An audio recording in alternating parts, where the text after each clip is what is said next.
Today at Just Add Color, I talked to Felicia D. Henderson, the showrunner of First Kill, the Netflix show about vampires and vampire killers and the love between two teenage girls from these warring families. In this interview, you will hear Henderson talk about her feelings about the cancellation. You will also hear her set the record straight about some things that have been being said on social media and in the media in general.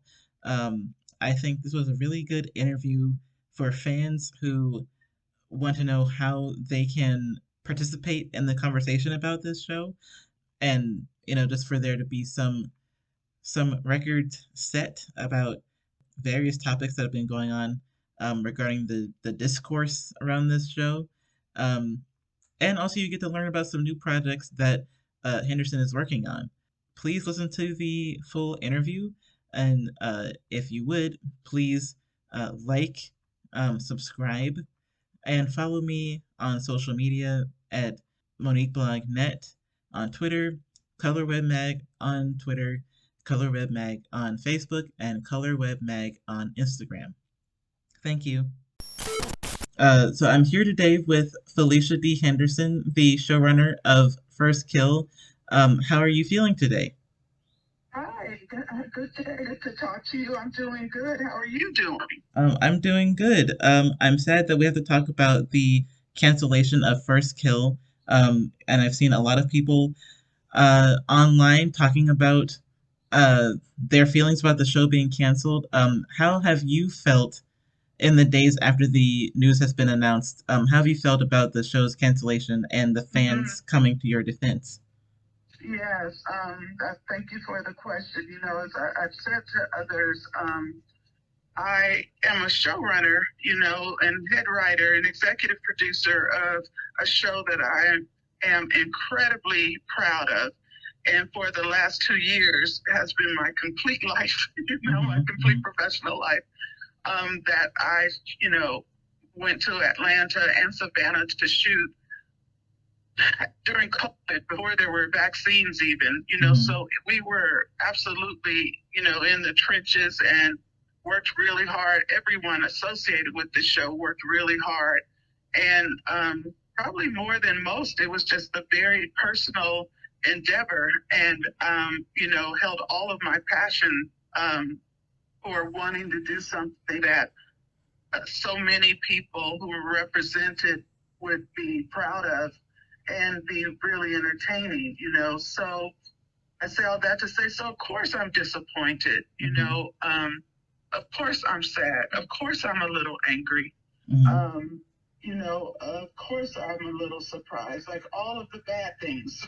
I feel all of those.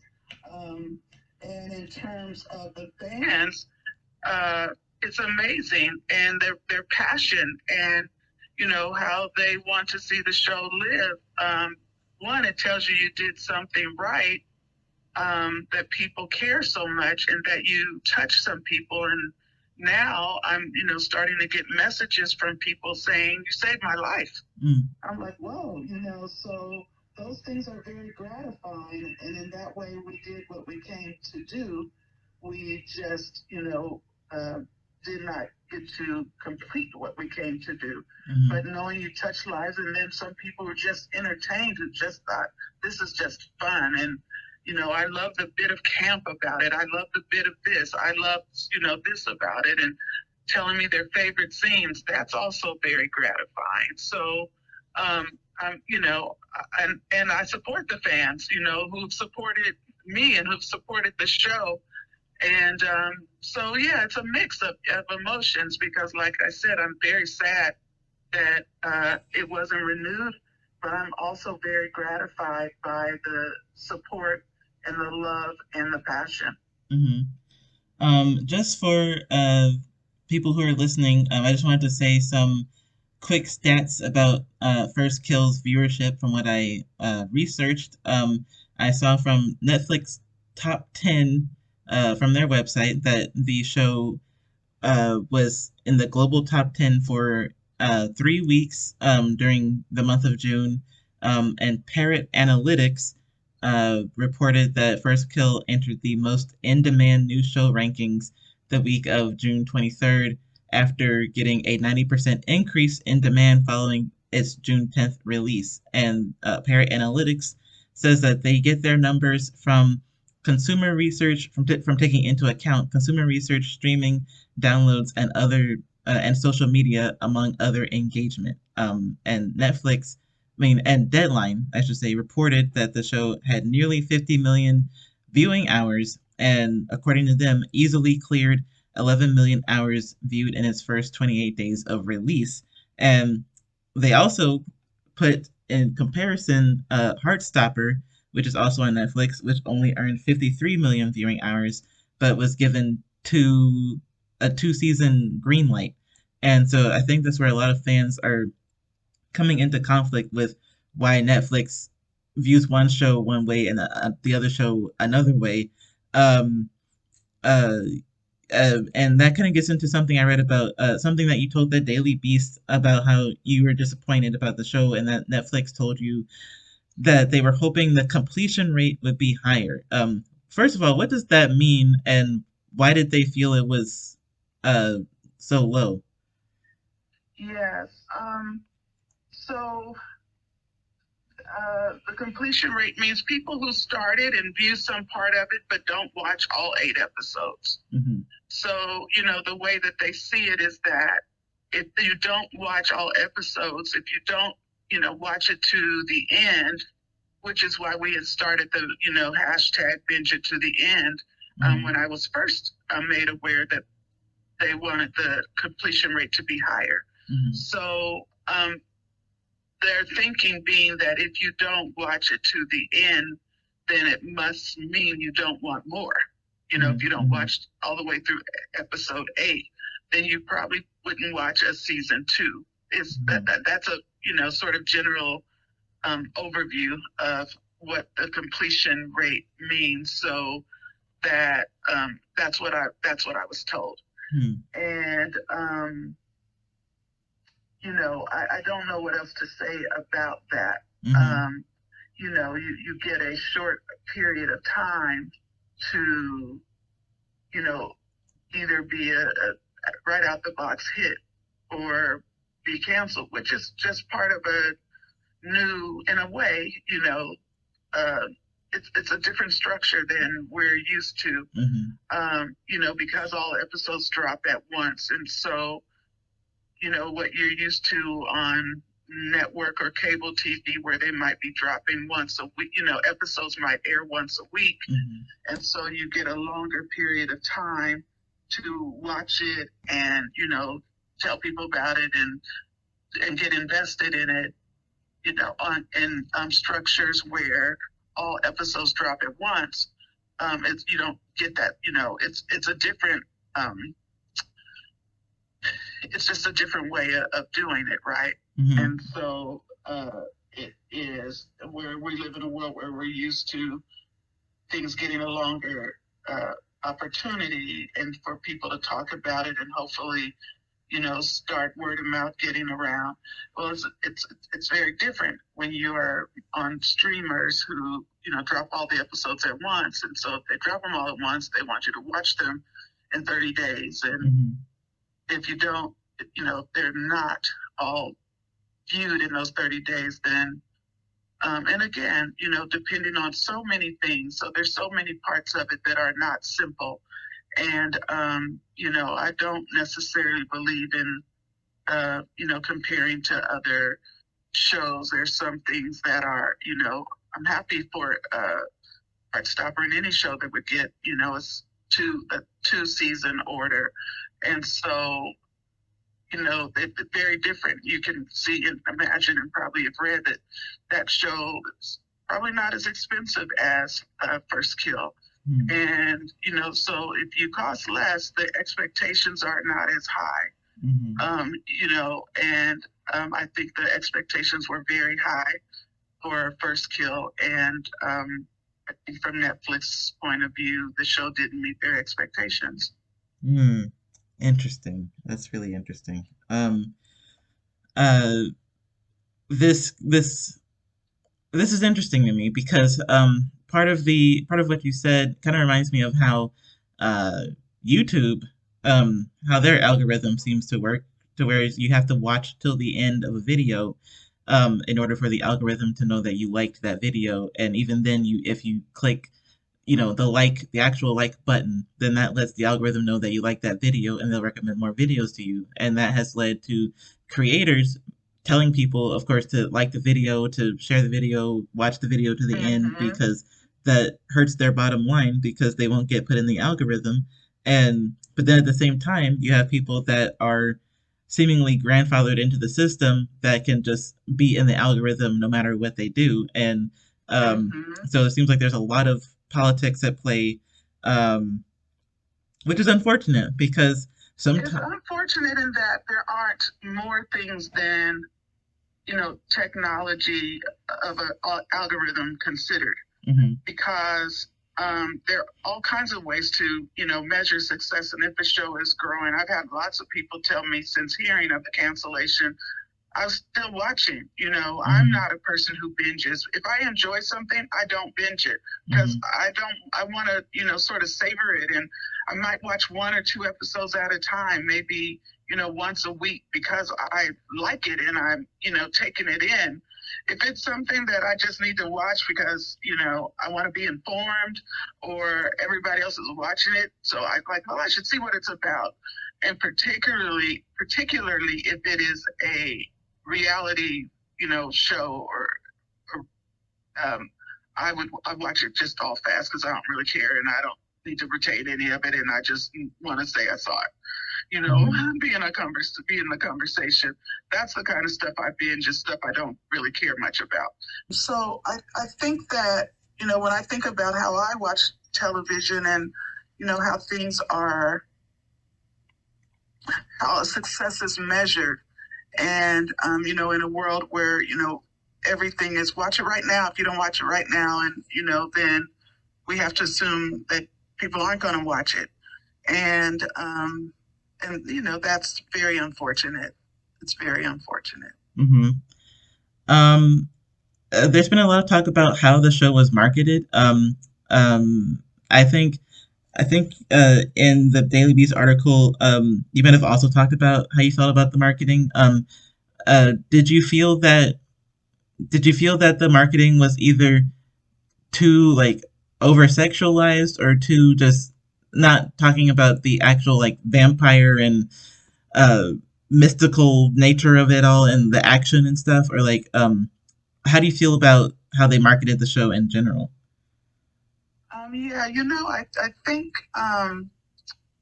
it's more about, I don't know. It's more about how the show was promoted. I think that it is a big deal that, at the center of the show, you have these two young queer girls. That is a big deal. Mm-hmm. And to, I hate to even use the word normalized because there's nothing abnormal about them, but that their experience was normalized. I came to this show because I wanted to be part of that, having young queer women in my own life, my life and my family and mentees um, and knowing what seeing, these images would mean to them, particularly the ones who didn't have it as they were growing up. That really spoke to me that maybe, I can be part of this, representation um, for girls who are that age that she was when she felt so hopeless. And I was excited about that. So, of course, that's a big thing. And, Mm-hmm. so I absolutely understand and support that. And, but it's not all that it is, the show is. And for me, I thought even in, I've not looked for just representation, but sort of advanced representation, for lack of a better way of explaining it. And that's what I thought we were doing. And Mm-hmm. that, in the series, it's never even mentioned there, it's the world that we wish we lived in, and that both of them are. loved and accepted by their entire families at school. You know, there's no othering of them whatsoever for their queerness. And so the show is about, you know, these two girls who are three-dimensional characters who happen to be queer, and that is progress. That it isn't a show about them coming out. Not saying anything against any show that it, or you know, movie or whatever that is about coming out, but I'm saying it is progress that you can have a show that is, you know, that stars two queer characters that is not about their queerness. So if that's true, literally in one episode, is their queerness ever mentioned? And it's, you know, as they're falling in love and tell each other their coming out stories. But it's the only time, and all of that was purposeful. And, you know, not just my decision, you know, the show is is based on a short story. So it's not my straight gaze that decided to depict them in that way. The show was created, you know, the short story was written by and the show was created by a queer woman. So, who obviously thought that was progress too, you know? So, the idea that the promotion of the show would lean so heavily on something that the show isn't really about, I think was the thing that I had issue with. We do have so much other stuff the show is about, and other elements, other parts of the girls themselves. Not just the fact that it's also a genre show, that it's also about an age-old, you know, battle between two powerful families. Of course, all of that stuff I wish would have been promoted more. But it's also, you know, the other pieces of the girls themselves. Because I think that that's progress, and I think it's important for those who are still homophobic in any way to get to see these young women as three-dimensional human beings, so that they also get to, you know, learn and accept something. So that, you know, that's really, I think my issues got a little bit twisted in the press, mostly in press I never spoke to, you know, who wrote their pieces as if they'd spoken to me, which is egregious. And I only spoke to the Daily Beast, but in the other pieces, or the piece that was picked up by a lot of folks, by the one outlet that, you know, everybody reads, and wrote the piece as if that I spoke to them, saying she said, and that it was reductive. I never said that. I never would say that, and I certainly didn't say it to them because I never spoke to them.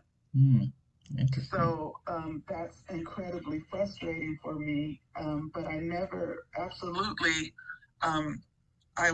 my point was that let's talk about all that these girls are, and not just promote, you know, their queerness or the fact that they're making out. You know, there's so much more, and it's very much a coming of age story for both of them, and that's something that's relatable for, you know, all young people coming up, and adults for that matter, who, you know, your adult life, you could still be coming of age and figuring out who you are.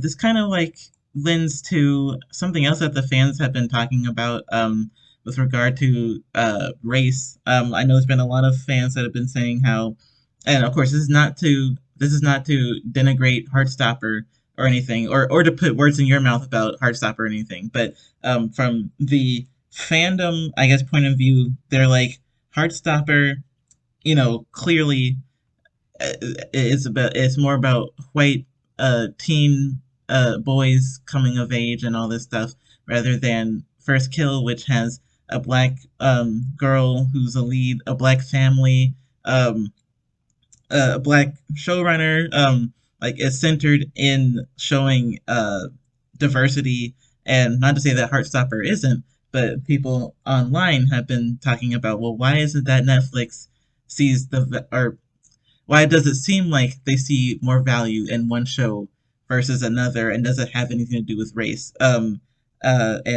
I will let you respond to that. But first, I will also say, just to, I guess, to give Netflix credit, I've looked at USC Annenberg's study, the latest study they did of Netflix for 2021, and they did find that girls and women were near gender equality in terms of representation in main cast roles, and that black leads and co-leads were found to be in proportional number to the U.S. population.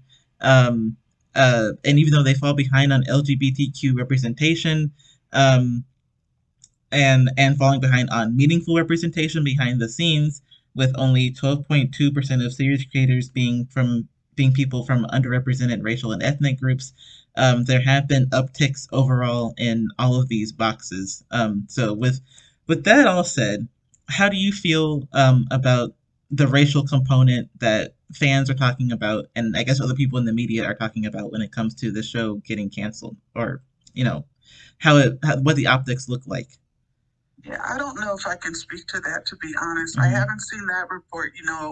The part of my life, I'm also a scholar and academic, so it would be important to me to see the report before, speaking on it. And the idea, it's very complicated. It's not just numbers, and I'm not talking about Netflix. I'm talking about, representation on and film and television in general. But it's incredibly problematic to consider it success based on, we see a group of people on TV that is in numbers that is in direct proportion to these statistics in real world, because that is incredibly um, reductive, and the idea that because you might see three, you know, let's say, I'm just going to make it up. You might see three Latino or Latinx gang members, and one white main character, but that is now three more Latino characters. So that, so your statistics are up, but those aren't meaningful characters. So, you can't say, look at us, we're successful because we now have the same amount of Latinx characters in this show or across this platform that is equal to, the percentage of Latinx people in the country. Do you see what I'm saying? So you have to look again at the quality of representation and the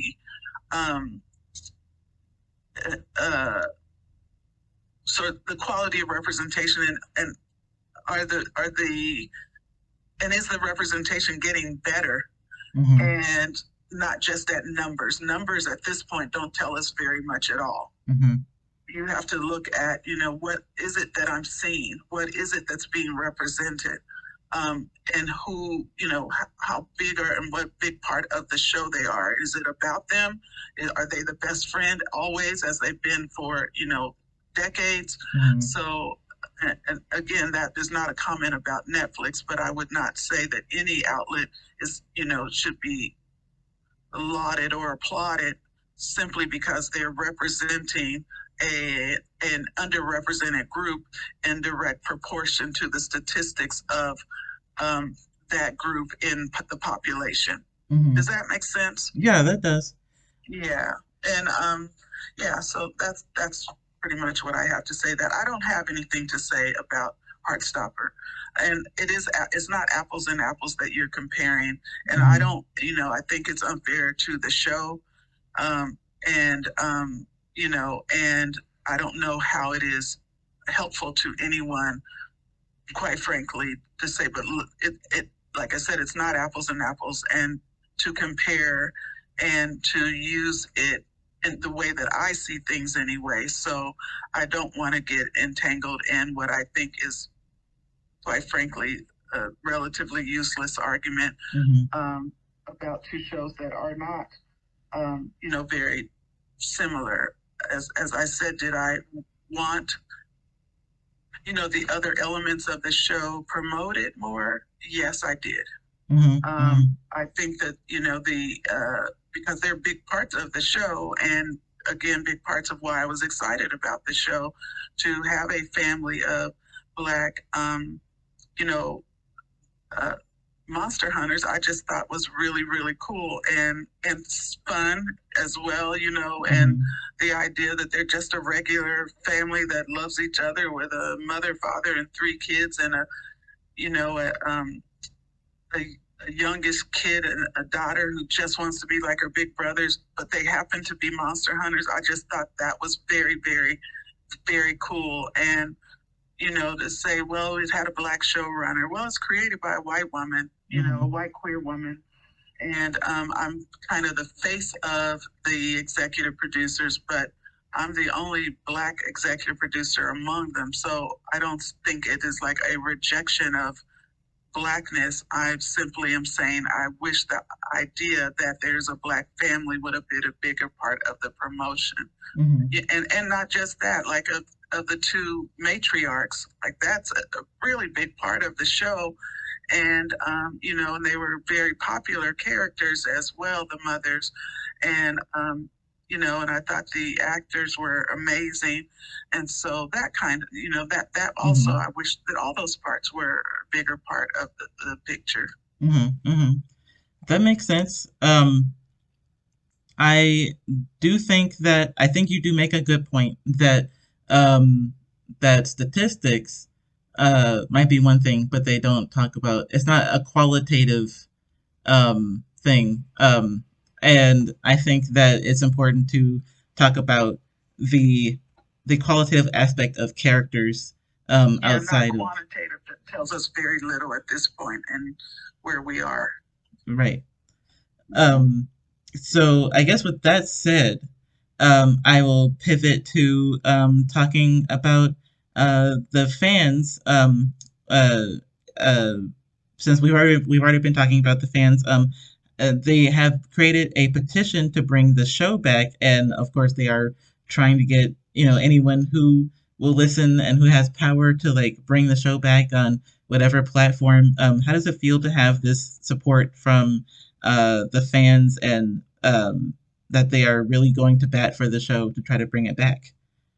It's cool, like I said before. You know, it's gratifying to know that they love the show so much, you know, and that we presented something that people responded to. And, you know, it's been, for me, fun and interesting and very intimate to be able to, you know, through social media, um, follow the fans and communicate with the fans and, you know, thank them for their support. And, you know, and just be in communication has been very cool. I've really enjoyed being able to uh, be in communication with the fans. And one thing that I wanted to end on is something that V.E. Schwab put on her Instagram account. She wrote that the show getting to Netflix, being greenlit for Netflix, was one of the best days of my life. And she also wrote, I got to see a great group of writers spin the thread, got to see an amazingly talented group of actors bring my characters to life. I know firsthand that stories never expire, that they wait for new readers, new viewers to find them, and I'm so glad that First Kill will be there for those who go looking. So, first of all, have you been in contact with her and the cast since the cancellation? And second, how does it make you feel that the creator of this franchise of books or of web stories, yeah, short stories, um, is supportive of the show? So, of course, I've been in touch with the cast. You know, we, again, a lot of the last 2 years of my life was spent every day with that cast. And even when I would tease them, you know, even when I wasn't with them, I was with them because when we finished producing the show, then I went into post production and looked at their faces every day, 12, 14 hours a day in editing and, you know, and then sound design and then, you know, and music. Oh, so I can't get you guys out of my life. I would joke with them often, and I genuinely like them as human beings. And so part of, you know, when I got the news, they were the first thing on my mind. Um, you know, that I felt I knew how hard they worked and I know how good they are. And so I was very sad, for them. And they all loved their characters and they all wanted to keep, playing those characters. So that was also a big part of my sadness is thinking about that for those actors. Mhm.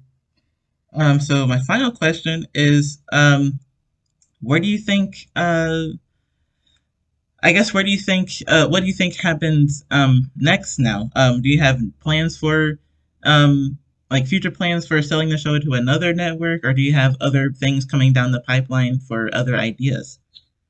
Um, I have no plans for the show. Like I have, it's completely out of my control. Mm-hmm. So, those kind of decisions happen at the level way above my pay grade.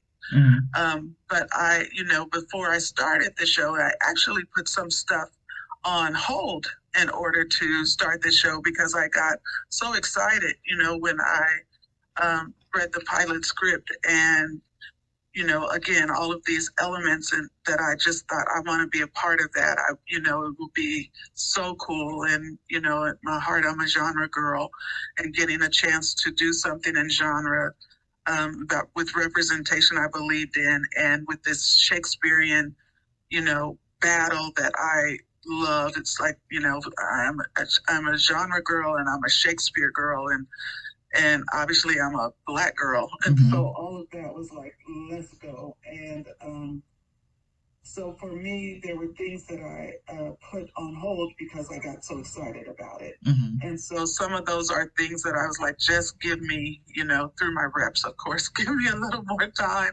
to do this because I thought the show was important and would be a lot of fun and very entertaining. So I'm very excited about the stuff that I have coming up.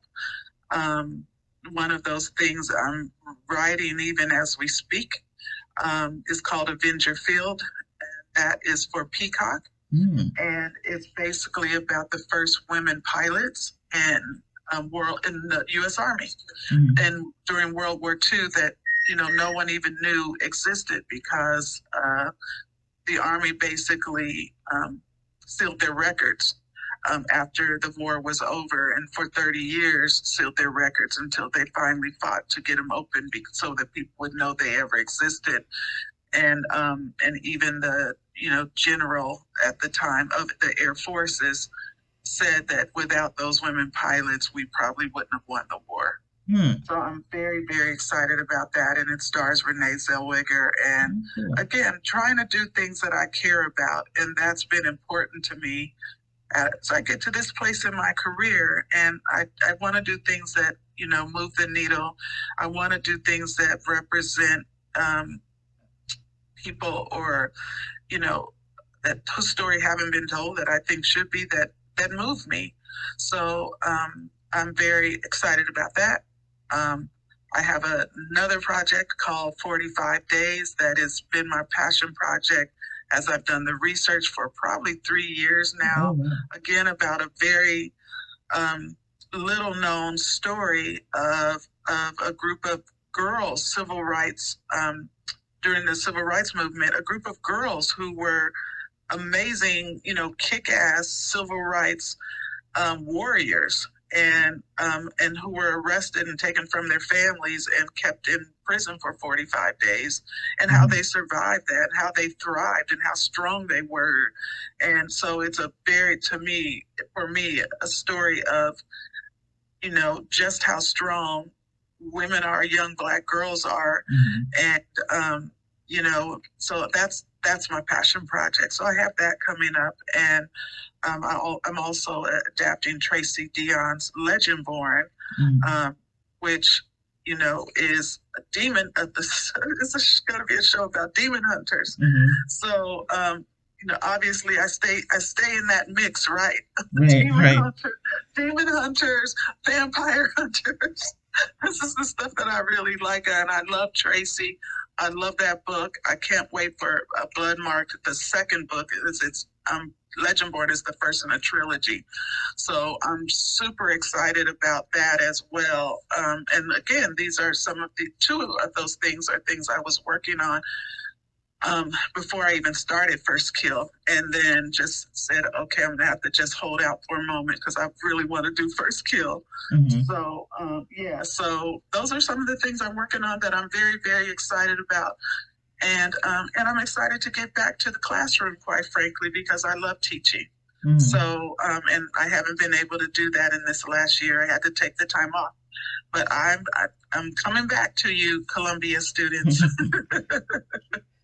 Well, thank you so much for speaking with me today, and I'm looking forward to everything that's coming down the pipeline. Congrats! But even on First Kill, like the fact that it made it to Netflix, the fact that it has such that has the fan base that it has, and that it has, as you said earlier, helped people with their personal journeys. That's really great. Not everyone can say that. So I agree, and that's the thing that you don't want to forget, that no matter how disappointed and sad we are that we didn't get to do 3, 4, 5 seasons, because boy, we had stories in our heads, but we don't want to make that, our disappointment make us forget what we accomplished, and we accomplished a lot. Yeah, indeed. Thanks for listening to the interview. If you've listened all the way to the end, please like, please share, please subscribe, and please follow me on social media at ColorWebMag on Twitter, Instagram, and Facebook, and at MoniqueBlockNet on Twitter. Thank you.